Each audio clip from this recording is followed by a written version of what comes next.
When the sun goes down, Sacramento lights up. Bold, smart, unpredictable. Join Sky Alton as he shines his spotlight on the stories, the talent, and the everyday moments that makes our community amazing. And now please welcome Sky Alton.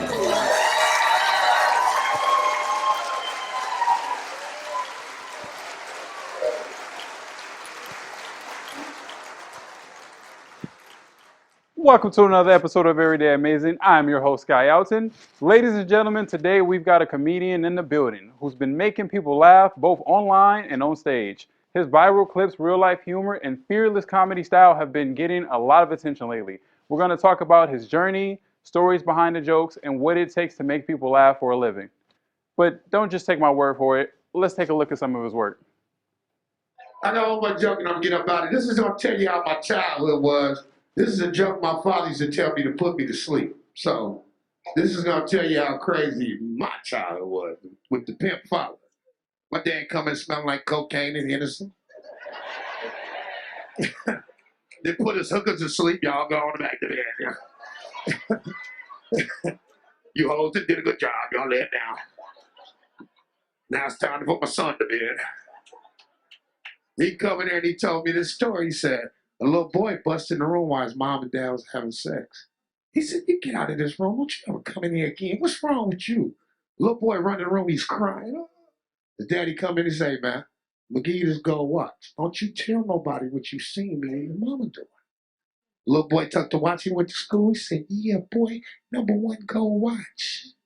Yeah, boy, go watch. Boy, go watch. Yeah, I'm the one with the gold watch. Nah. Little dude walked up to him and said, how you get that gold watch, man? He said, I walked in the room while my mom and daddy was having sex, and my daddy gave me a watch. He said, well, shoot, I want me a watch. So he waited till his mom and daddy was about to have sex. He busted in the room. His daddy said, what you want? He said, I want a watch. He said, well, sit your ass down and be quiet. Ricco Da Great, I'm out of here, man. Yes, we have Ricco Da Great in the building. You don't want to miss this episode. It's not for the sensitive. Like I said, we're going to laugh. He's going to tell us his story. Don't go anywhere. We'll be right back with Ricco Da Great. Everyday Amazing with Sky Alton. Ladies and gentlemen, please welcome comedian Ricco Da Great.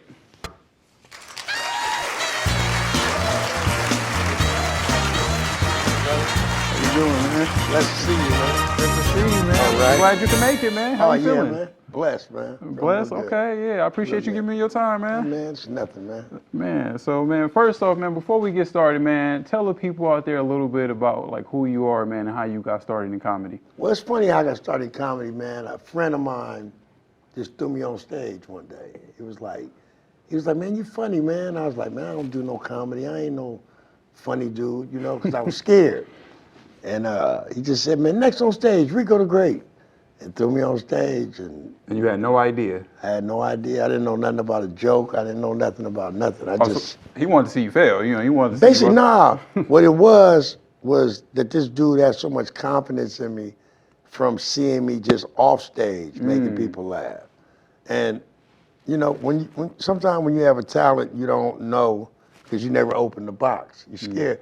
And for years, I liked comedy, and I've always been a funny person, but never thought in my life I'd be the person that people would come to see to make them laugh. So, yeah. So tell me how that went. You know, you didn't know you was gonna be on stage, so they call your name. You don't even know any jokes. I know you. I just went up there and did what I've been doing all my life. They say God prepares you for things and you don't know it. So all my life, I've always been the dude to stand out in front of my friends and talk and say stuff and laugh, and I've always been like that. So you don't think about those things until you start doing those things, you know. And then I realized that I've been prepared for this all my life. I've always been the front runner of the funnies. You know what I'm saying? The guy that was in that captured everybody's attention with stories. Right. You know, so when I got up there, I don't even remember half the things I said. It was just intuition, just boom. And then the people came back the next week and they were like, we came to see Ricco Da Great. And I was like, this just blew my mind, man. It blew my mind. So yeah, I loved it from that day, from the first day I did it. Okay, so after that day, did you start to like? At what point did you feel like, okay, you know what, I can do this for a living. This ain't just something like I'm doing as a hobby. It Like, took a while. It took okay. it took at least about maybe 2 years. 2 years. Okay. Where I started feeling like I could really do this, because the confidence comes, and then you try to stay as humble as possible doing, because what we do, everybody's not gonna like you, and then for people to like me and for me to have people that really came to me and say, you made my day, or only reason I came was because I wanted to see you. Right. It builds a confidence in you that makes you feel like I can do this anywhere, You know what I'm saying? I'm not just a one place funny person. So in that time, in the 2 years, would you say you was getting in reps with your craft? Were you performing every night, every other night, like just Anywhere I can, anywhere you could, anywhere I could. It's all about reps and practice. So it was like I used it like I played basketball as a young guy, so I used it like a gym. I went to every open mic I could find, and I worked it like a gym. I practice, and the more you get on stage, the more easier it becomes, the more natural it becomes. So when you start to take it more seriously, right, and you realize I can do this for a living and I'm actually got a talent for this, what other comedian influences, did you kind of like study or? Well, growing up, I always liked Richard Pryor. Richard Pryor, okay. Red Fox, Robin Harris, a lot of the greats, man. Even some of the, Carol Burnett. I watched some of everything growing up, man. I watched every kind of comedian from Bob Hope to whoever. It didn't matter. I had a mother that was into that type of stuff, so I watched everything. Who would you say your style is most influenced by? Maybe Richard Pryor. Richard Pryor. Richard Pryor. I like telling the truth. Okay. I like telling. I like taking my pain and making fun of it. I love it. So for you, would you say that most of your jokes come from just real life, like all things of them. all of them? Okay. I've been doing comedy 15 years now. I've never wrote a joke a day in my life. Really? I've never sat down with a piece of paper and wrote a joke ever. And I could talk I could do about an hour and a half, an hour of comedy. Just from life? Just from life. I've been through a lot, so yeah. Here's my question, and based off that, right? As you got more into your craft, right, and as you're doing it for years and years, how do you stay relatable to people, right? Because sometimes as people climb, right, like how they started and like the things that they go through becomes different, right? Like the way you were like in your 20s and 30s, right, changes as you get older, right? So how do you? Well, with me, my comedy is my life. So the things I went through are the things in the past, but I still can talk about the things I'm going through now as an older man. I can bring back the past because I went through that. Right. And I have a lot of life. I'm 53 years old, so I have a lot of life. I have a lot of things I've been through. That you can pull from. Yeah, so it's like you stay relevant because you're always talking about things that happen in life. Got it. Life never gets old or gets dull. So you can't talk about Lil Wayne all the time. Right. You can't talk about Will Smith slapping Chris Rock all the time. But you can talk about life. Right. And the things that happen in life. So I try to view myself as a comedian who likes to stay within the things that are bothering us in life, I like that too because you know what? Your audience changes too as you change, right? So you're gonna talk about some stuff where the people in your age group it's gonna be relatable because you're gonna be like they're going through the same thing. Because we all went through the same thing. We all grew up in the era where it was different than the era that we're seeing now. We're the grandfathers now. Right. We're the grandpas and the grandmas now. So it's a whole different vibe now. It's a whole different kind of grandmother and grandpa. So, to take the old grandma and mix her in with the new grandma now, it's like that's just how it is now. It's just, you can't go around that. So with you, man, having so much experience, man, in comedy, how would you say comedy has changed like over the years? Like what major changes? What changed it was the social media. Okay. And then the fact that it's not about who's the most talented comedian, it's about who got the most fans, And so you find out who's funny when it's time to get on stage. Right. Because it's different doing a skit than it is doing comedy. You know what I'm saying? So like some people are good skit people, but when they get on stage, their comedy's not as strong as their skits. They're funny because they have a personality and they got funny ways of doing things, but comedy is an art form that's told from the mind through the lungs. It's presented in different ways. It's ways you capture a crowd. It's ways you lose a crowd. You gotta understand where you stand at when you're talking in front of people. It's different than doing a skit where I go, okay, action, cut, come back, let's do it this way. Right. Let's change this. You know, on the stage, you got to be right there, and it's got to be right in their face. You Right. know. So yeah, man, it's a lot different. And I've done shows with comedians who are Instagram or famous and that, and it's not the same. Our comedy is so different because I come from the art form.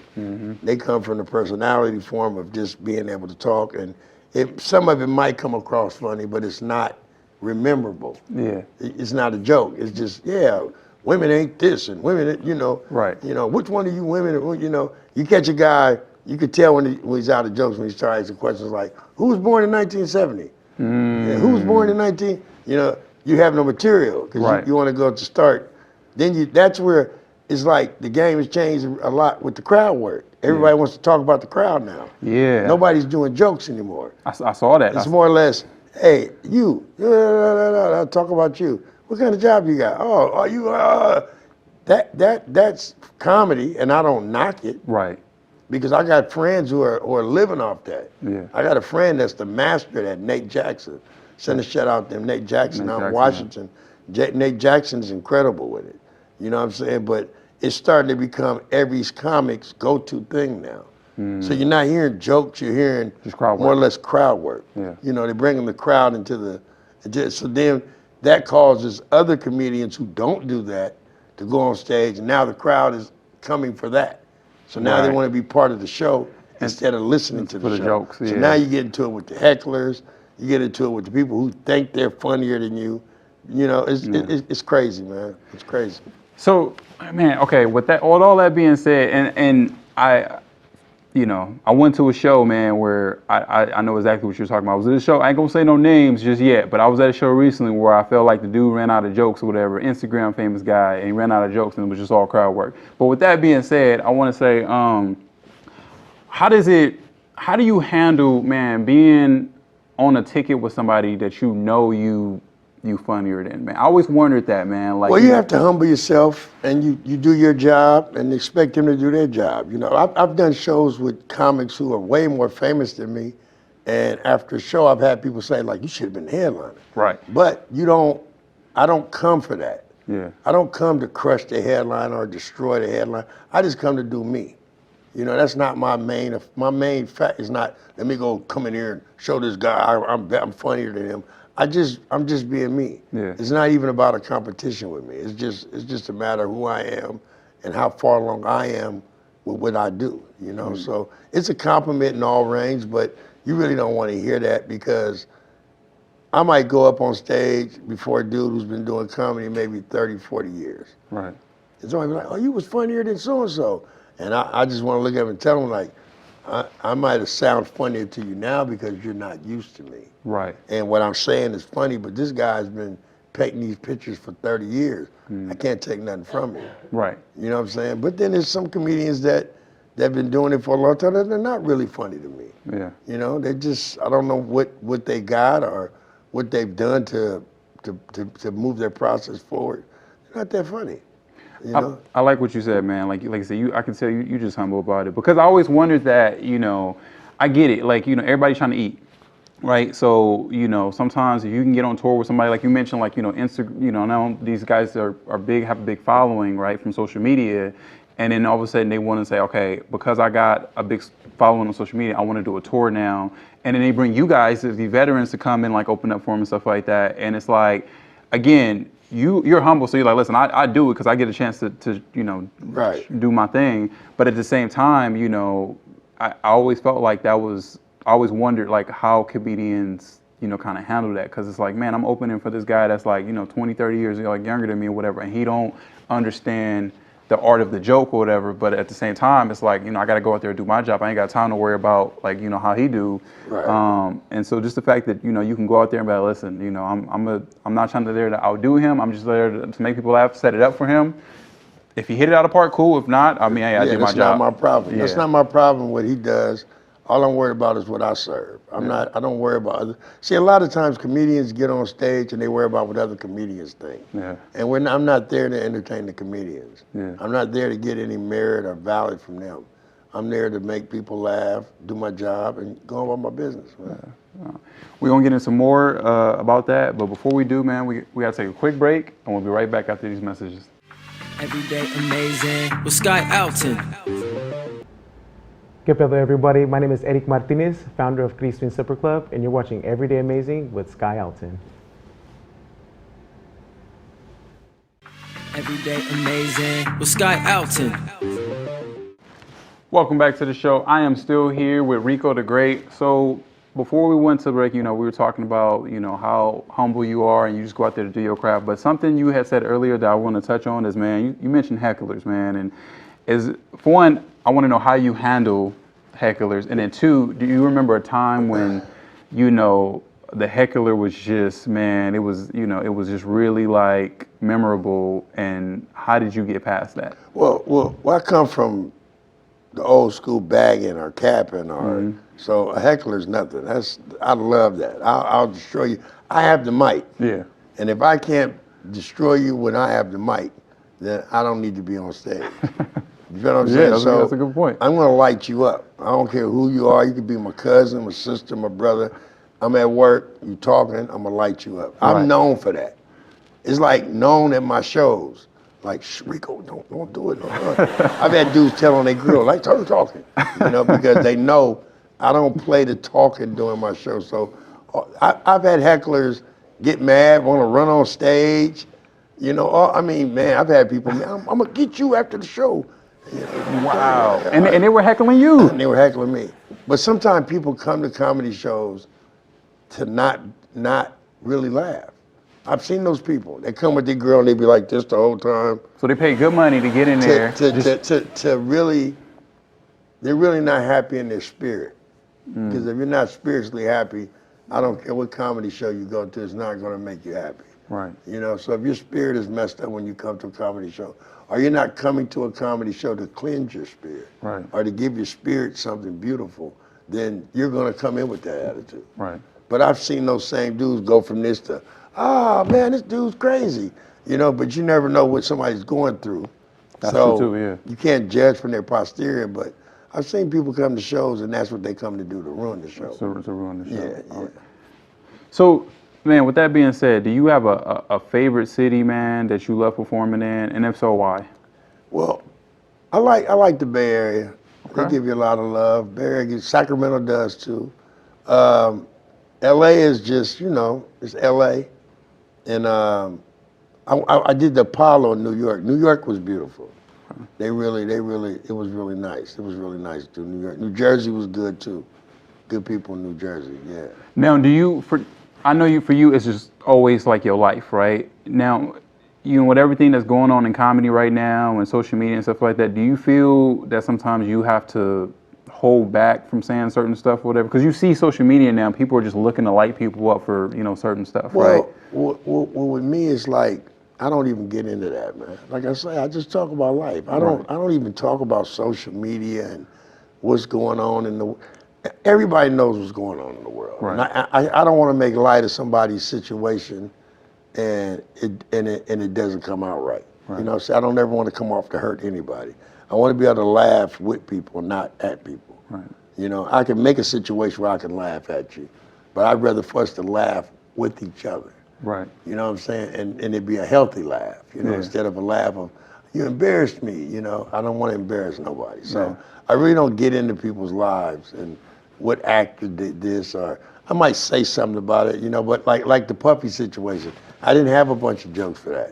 When every other comedian that's all they were talking about. They chopped it up so much to the point where I don't want to hear that no more. Right. But you can throw it in a little line or something, or, you're acting like a puppy, and say some stuff like that. But I never really, because the man has kids. Yeah. You know, and Sure. I wouldn't want nobody to defame my name if I was going through something, you know. Yeah, no, that's real. That's real. I mean, you know, something else that stands out to me, man, is like I said, your spirit, man. You just a real humble and just good dude, man. And like I said, I've seen your comedy, funny, real funny. You know, jokes be hidden, but then it's like, you know, you talk to you like one on one, man, and it's just like super humble, super like, you know what I mean? You know, there's some people you meet and like they got that persona, and it's like they come off of some way you think they're approachable, and then you see them off stage and they're like, oh, they don't really want to talk. But you, super humble, super cool. Like we can have a conversation, you Right. know. And I honestly just think that comes from like your life experience, man. Like you say, like a lot of these guys, like they don't have the reps and the years that you've put into this. And what I think sometimes people fail to understand is as fast as you get it, it can be taken away. Right. So what real truly is my testimony in life is I've been through so much physically in my life from a young man to now. You know, if I may share, I was 21 years old. I played basketball. I was a basketball star growing up as a kid. I was from Berkeley. I played with Jason Kidd. I played with some of the best basketball players you ever want to see, and I was known for playing basketball. I got hit by a diesel when I was 21. Getting on the freeway, my car spun out of control. Diesel hit me on my driver's side, broke my leg in half. Changed my whole life, you know. I dabbled in the streets real tough, and I started doing the drugs and popping the pills, dancing with the Mac Dre's and all that stuff. Yeah. Just really living the street life. And one day I decided that I didn't want to. This is before comedy, and when you lose something that you love, sometimes you look for other things to find the love. And I was looking in the streets for love, Right. and ain't no love in the streets. Yeah. So when I realized this, I got on my knees one day and I prayed to God to take the taste out of my mouth, to stop doing drugs, stop drinking, and stop, with the women and the running the streets. And I threw my drugs in the toilet, I flushed it, I never looked back. And in the process of that, I ended up finding comedy, which was a love that I never thought I'd find again because I had such a love for basketball. Yeah. I never thought I'd find something I could love again. Yeah. So when I found comedy and I fell in love with it, at the time, I was going through a sickness, a thyroid sickness. So, during the sickness, I was going through weight loss and this and that and that. And I was real sick at the time, and I didn't know how sick I was. And eventually, I got on a drug called Coumadin, for a blood thinner, because they thought I had blood clots. And on Christmas Day, 12 years ago, I got a headache, and I asked my auntie to take me to the hospital. I went to the hospital, and when I got to the hospital, I fell out. I woke up 3 days later with staples in my head. I had a brain aneurysm. Wow. I survived a brain aneurysm 12 years ago, Christmas Day. And it's so crazy when you hear people tell you that you're not going to walk, you're not going to talk. And God sent a jolt of energy through me, and I got up, and I got in a walker, and I walked. And before I know it, I was out the hospital. Before I know I was driving again. Before I know it, I was back doing comedy. So I never give people a chance to tell me anything. I always look for God to be the author of my book. That's who's writing my book right now, and each chapter has been beautiful. So the further I go in life, the better my chapters are getting. So the more chapters I get, the more humble I get, because I know how easy life can be taken away from you. Yeah. So that's why I'm the way I am. That's why I express myself the way I do. That's why I try to give blessings to everybody. Yeah. Because I've been blessed. I've been very blessed to know where I've been and the life I used to live to the life I'm living now, and the love that I get from people that just don't even know me, I'm humbled by that because I know where I used to be, and that same love wasn't there. And it's crazy with that. First of all, that's just a beautiful story, man. And like, yeah, that explains why you are the way that you are. Right. But not only that, man, it's what you're doing with comedy is like you're giving back to others, right? So you're in service, right? Like you said, God will put you on the right path of what you're supposed to be doing. And with comedy, you helping others. So you went from this thing where, you had this love for basketball, you lost that, you probably went through a lot mentally, knowing like, oh, like, what am I going to do now, right? You know what I mean? And then God kind of showed you, like, this is what you're supposed to be doing. And like you said, you never know what people are going through at the show or whatever, so they go to your show, they might be going through something, and then they see your show, and now they got a different outlook on life or whatever. So it can change someone else's life. That's the biggest pay you can get is when somebody I don't know get in my inbox and say, hey man, I was having a bad day. I came to see you and my whole day changed. I love watching you. I won't miss you. And I have people like that will come to everything. I have a friend that's blind, and he comes to every show, him and his wife. And he's blind. This dude's blind. Can't see me for nothing. But he loves coming to my shows. And it's just like, wow, you know how good that makes you feel to know that that I make this person feel that good that they want to come to my show. So every show too. So I don't care if it's 5 people in the audience or 3. I'm gonna give a good show. Because I'm serving God's medicine. So I don't want to serve it wrong, and I don't want to serve it light. I want to serve it heavy enough for you to leave with a better attitude. And that's a true performer right there, what you just said, man. I don't care if it's 5 or 100 or 1,000 people, you know, I'm going to give you a good show no matter what. I don't care where it's at, a garage. It could be a garage, we could be in the car. It don't matter, man. I just like to see people happy because I know the things I went through that made me sad. Yeah. You know, and for me to have the happiness that I have now, I want to share with everybody. That's real. So, first of all, man, this has been just a great conversation, a great talk, man. I definitely appreciate you coming on the show and just sharing your story, man, sharing like your life experience, your career experience. I'm pretty sure someone out there is going to see this and going to be able to take away a great message, but also some career advice and just how to move and wiggle into comedy. We're at this part of the show where I like to play this game, man, where actually I have you pull a card and just read the card and answer a question. I don't have no control over the cards you pick, but I feel like every guest comes on the show and the card usually just speaks to them, man. So you're gonna pull a card, and whatever card you pull, there's gonna be a question that, you know what I mean, I feel like you probably need to answer. Some of the cards are lighthearted, some are more serious. But yeah, you know, I just wanna have you do that and let us know. Just one card? Just one card. Is that one? Yeah, I think that's one. Pretty thick. What's your favorite way to spend your allowance? Okay. I got no damn allowance. I make my own damn money. Right. Spend it the way I want to. Well, okay. What's your favorite way to spend your money? I like a good time, just a good time. What's a good time, man? A good man? time is going to the polo store, man. Okay, all right. That's where I like to spend my money. Right. I'm a polo guy, I'm man. a polo I guy, see that, man. That's all I wear, man. That's like when I walk in the polo store, I start smiling because I know what I can do. I just smile, man, like I really earned this money. I can do this, you know. Yeah, that's my spot, man. Oh, man, all right. That's my thing right there, man. Yeah. Well, I appreciate you, man, coming on the show again, man, and just sharing your story, man. Next time, you know, I'll have you on the show, man. I'm gonna have you do some jokes, man. You know, that'd be great. You know, if I get you it'd be nice. It'd be cool. Kind of like an Ed Sullivan type. Yeah. If I can get you to do that, but I want you to, before I let you go, man, I want you to tell people where they can reach you, where they can follow you, where they can support you. Ricco Da Great, RICCODAGREAT. You can reach me on all platforms at Ricco Da Great, man. I'll give you my email address is RiccoDaGreatAustin@gmail.com. So if you want to email me, Gmail me, whatever, get at me. Send smoke signals. I'll pick them up. You know, it don't matter, man. You know. I appreciate you, man, for coming on the show. It's a blessing, brother. Yeah. A blessing, man. And for the people out there, I hope you enjoyed this episode. Always subscribe, like, follow, and until next time, I'll see you then. Hey.